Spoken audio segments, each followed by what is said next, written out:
السلام عليكم ورحمة الله وبركاته. أعزائي متابعي قناة اختار لك معايا. آه زي ما قلنا إن جوع جيمي هو اللي كان السبب في الحكاية بتاعتنا دي. بدأت الحكاية لما كان جيمي دايما بيوصل المنزل جعان جدا كل يوم، وباباه ومامته مش عارفين ايه هو السبب، على الرغم ان هما بيعملوا له وجبات طعام يوميا ويدوها له وهو رايح المدرسة. لكن جيمي ما رفض ان هو يحكي ايه اللي حصل له في المدرسة.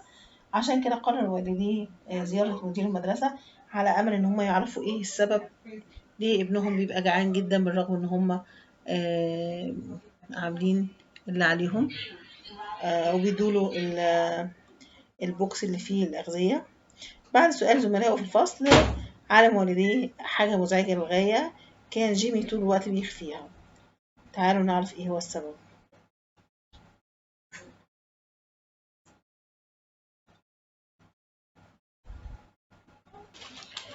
بعد التحدث مع زملاء جيمي في الفصل، سمع المدير ووالدي جيمي القصة اللي ما كانوش يتوقعوها على الإطلاق. على الرغم إن جيمي ما كانش بيتكلم في الموضوع ده خالص، إلا إن زملائه في الفصل أخبروهم إن صديقهم جيمي دايما بيجي المدرسة من غير أي طعام. طبعا المدير والوالدين أصيبوا بالصدمة، لأن دايما الأب والأم بيعدوا له الطعام كل يوم. لا عجب إن جيمي كان دايما جعان جدا بعد رجوع المدرسة. طب ليه؟ في ايه اللي كان بيحصل؟ ايه السر اللي عند جيمي مش قايله؟ تعالوا نشوف ايه هو السر. طبعا كان الجميع في حيرة من الأمر دوت، خصوصا ان ده كان حدث غريب. كان المدير مهتم جدا بالأمر وعنده فضول لمعرفة الحقيقة. بعد سماع القصة من زملاء جيمي في الفصل، تم السماح له أيضا بالجلوس في الاجتماع مع والديه والمدير، ولكن بقى الوضع زي ما هو، مفيش أي جديد. لسه جيمي برضو رافض مشاركة اللي بيحصل معاه، وبدأ يبكي بدل من ذلك. وكان جيمي عامل زي الجدار، رفض الإفصاح عن أي شيء. والأب والأم بقوا يائسين يشفقون على ابنهم، وبدأوا يشعروا بالعجز. بعد كده تم استدعاء المعلم، آه، عشان الأمور ما كانتش واضحة.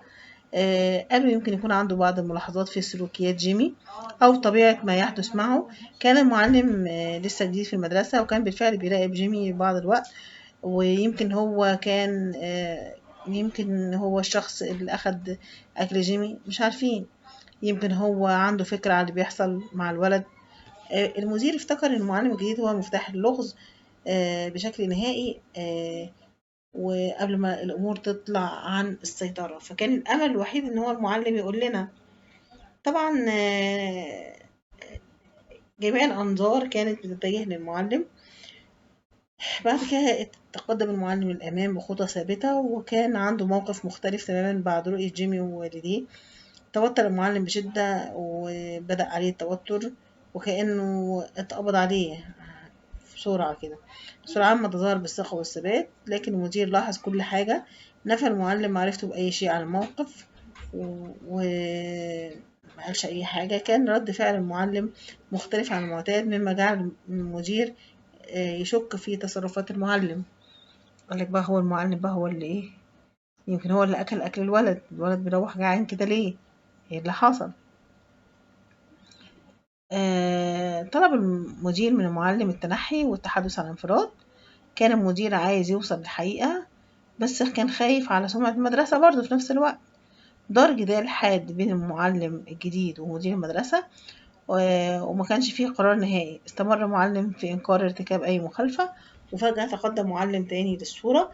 كان المعلم بيراقب الوضع من بعيد، وربما يكون يقدر يقدم أي دعم.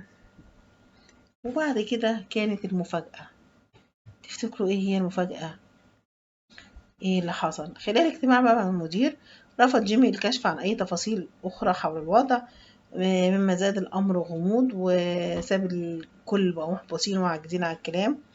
على الرغم من الاستجواب المتكرر، استمر المعلم الجديد في إنكار أي معرفة بالموقف، وتظاهر إنه مش عارف أي حاجة. ترك الوضع ده للمدير بدون أي دليل ملموس. المدير مش قادر ياخد أي إجراء لازم بخصوص غدا جيمي المفقود. وكان من الواضح إن هم كانوا في حاجة للتفكير بره الصندوق، لأن كده التفكير بتاعهم كده إيه بقى ضيق أوي.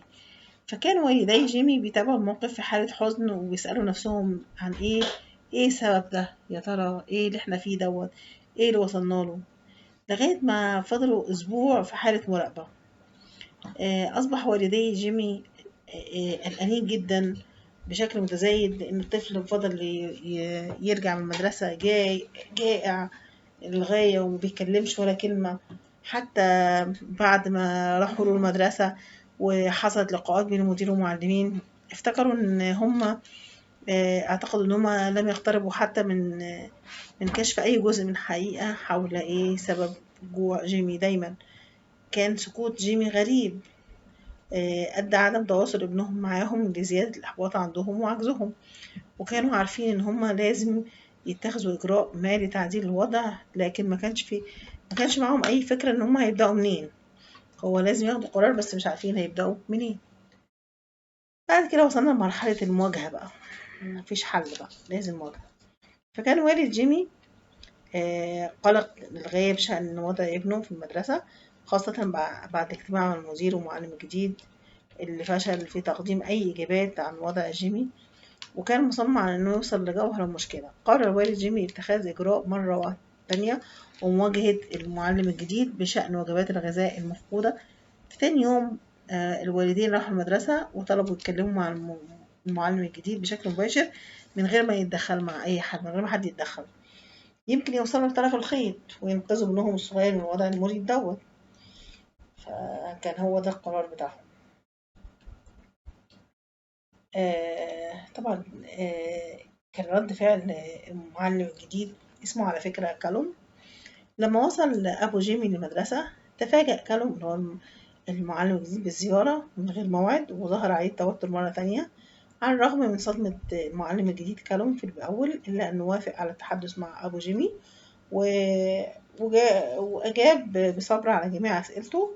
دارت محادثة عميقة وطويلة بينهم، ومع ذلك ما توصلوش لأي نتيجة، لأن كالوم أصر على إنه مش عارف أي حاجة عن الموقف ده.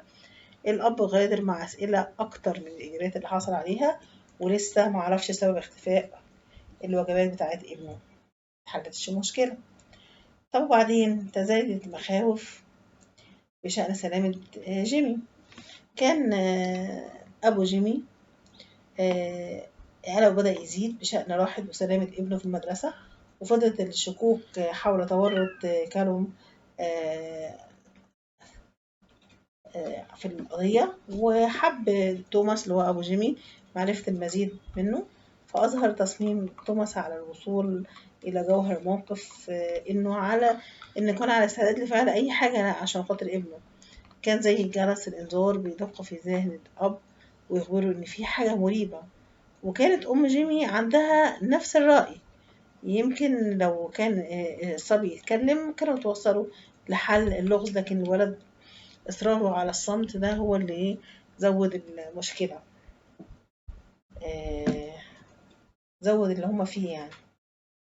بعد كده على الرغم من إن كالوم اللي هو المدرس الجديد بدأ يطمنهم، يقول لهم كل حاجة على ما يرام، ما تقلقوش، لسه فضلت الشكوك عند أبو جيمي. غادر الأب من المدرسة هو قلقان أكتر، وحس إن هو مقربش من أي إجابة، والأمر كأنه في منتهى الصعوبة، وكان فيه دايما أسئلة أكتر من إجابات. فكان توماس اللي هو الأب بيعلم إن هناك شيء بيحدث بس مش عارف إيه هو السبب يعني. المهم توماس بدأ يبحث عن معلومات عن المدرس الجديد، بدأ يعمل تحريات عليه. بعد ترك المدرسة فضل توماس اللي هو الأب مش مرتاح، وقرر إنه ينقب عن معلومات عن المعلم الجديد اللي اسمه كالوم. قام باستخدام محركات البحث المختلفة وكتب الاسم بالكامل، وحاول العثور على أي معلومات، ومع ذلك قال يمكن يوصل لطريق، بدأ يوصل لطريق مسدود، ما فيش أي ملفات تعريف على منصات التواصل الاجتماعي أو أي حاجة على الإنترنت.